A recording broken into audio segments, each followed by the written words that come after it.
I don't know about you, but I'm thinking about watching a replay of the presidential debate this weekend. It was so much fun. But those in the liberal media didn't think so, and they're not going to be getting over it anytime soon. In fact, it left some of them speechless. I had to go on, I think, about 40 minutes after it ended. You had to go on immediately, which I do not envy because I had nothing to say. I had nothing to say. There were no words when that debate was over, and it was a struggle for me to speak at all, even within the hour of that debate ending.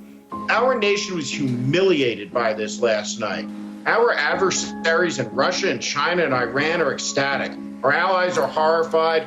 The American people are shamed by it. It's embarrassing. That was truly disgraceful. It was truly embarrassing. It was truly pathetic. It was truly chaotic.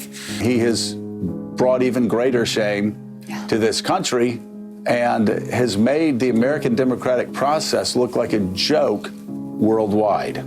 And you know, I felt like I had gotten together all of the ingredients. I had baked this beautiful, delicious cake. And then, frankly, the president put his foot in it. No, Chris, you didn't bake a beautiful cake. The only thing you're capable of making are cow pies. Of course, the Democrats are desperately trying to spin things and are laughably claiming that Joe Biden was the victor. And part of their strategy now is to post memes like this one that Joe Biden put up on his Twitter account. And let's just say it's not exactly up to carpe donktum level quality. President, you would have been President, much later, Joe. Mr. President, much later. Mr. President. You're talking about 2 million people. You're not President. We will protect Mr. people. President, with I'm the pre-existing moderator of this conditions. debate. Will you shut up, man? Listen. We don't say the left can't meme for nothing. Posting a static emoji over President Trump's face that doesn't even track his movements and adding some sound effects is their idea of funny. My idea of funny is Jake Tapeworm claiming that President Trump made his friend's 6th grade daughter cry. We're all getting text messages from friends all over the country. A friend of mine in Kansas City watching her first debate with her 6th grade daughter.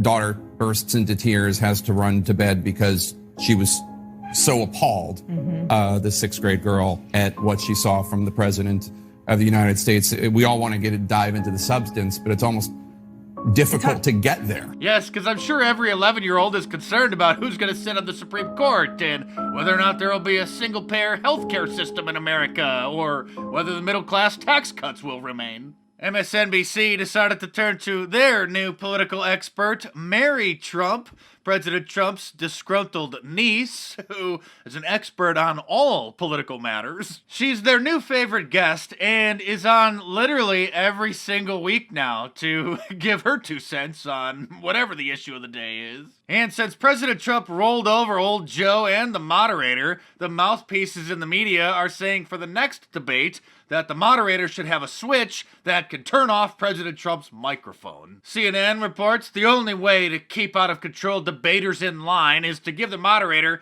the ability to turn off the candidates' microphones and the authority, if necessary, to eject them from the debate altogether. President Trump, you need to leave. Yeah, note to moderators who actually want to moderate a debate that makes sense, stays organized, and keeps both candidates in line.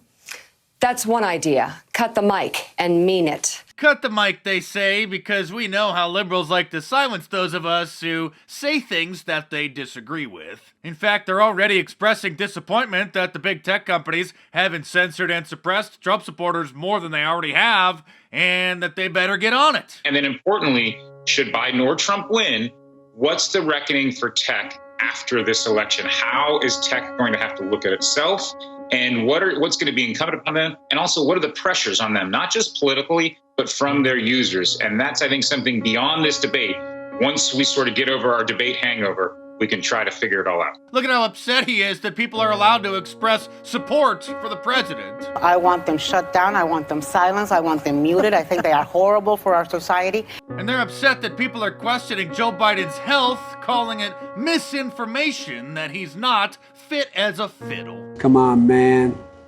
Come on. And this is the man who will be given the power to cut President Trump's mic at the next debate, Steve Scully, who tweeted out back in 2016, "No, not Trump, not ever," and linked to an op-ed in the New York Times denouncing the president. And here he is hanging out with Joe Biden at what looks to be a Biden family outing to the beach. I don't know what they do on the East Coast, but here in California, we wear shorts to the beach. This MSNBC contributor has come up with the genius idea of creating a bipartisan commission that will determine who can and cannot even run for president in the future in order to prevent another Donald Trump. So I suggest this, Stephanie. We've got to have a national discussion about how we vet a presidential candidate. We screwed this up, whether it's the media not digging deeply enough, whether it's a time to have a discussion about a bipartisan committee that demands tax returns, make that a requirement, or exposes financial pictures for candidates. But we got this wrong, and this can't happen again. No, we got it right, and it better happen again, so be sure to get out and vote, guys. Meanwhile, the liberal media is doing everything they can to help old Joe make it to the big day. For example, the Paycheck Protection Act. 1% of the money's gone out. 1%. 1% of the that's not the paycheck. The bill for small businesses. Lending. Mainstream lending. 1%'s gone out. I guess his teleprompter must have had a glitch that morning. But Joe's better half has made a new rule for the liberal media to follow. They will no longer be allowed to question his mental fitness or bring up his gaffes. Your husband has been known to make the occasional gaffe. Oh, you can't even go there. You can, after Donald Trump, you Well, that's what I cannot want. even say the word I can't gaffe. even say the word gaffe. Nope. But you not. Nope. Done. Well, look, the next president of the United States is going to have to do two things. Defeat Donald Trump. That's number one. And number two, it's going to have to be able to. Anyway. It's gone.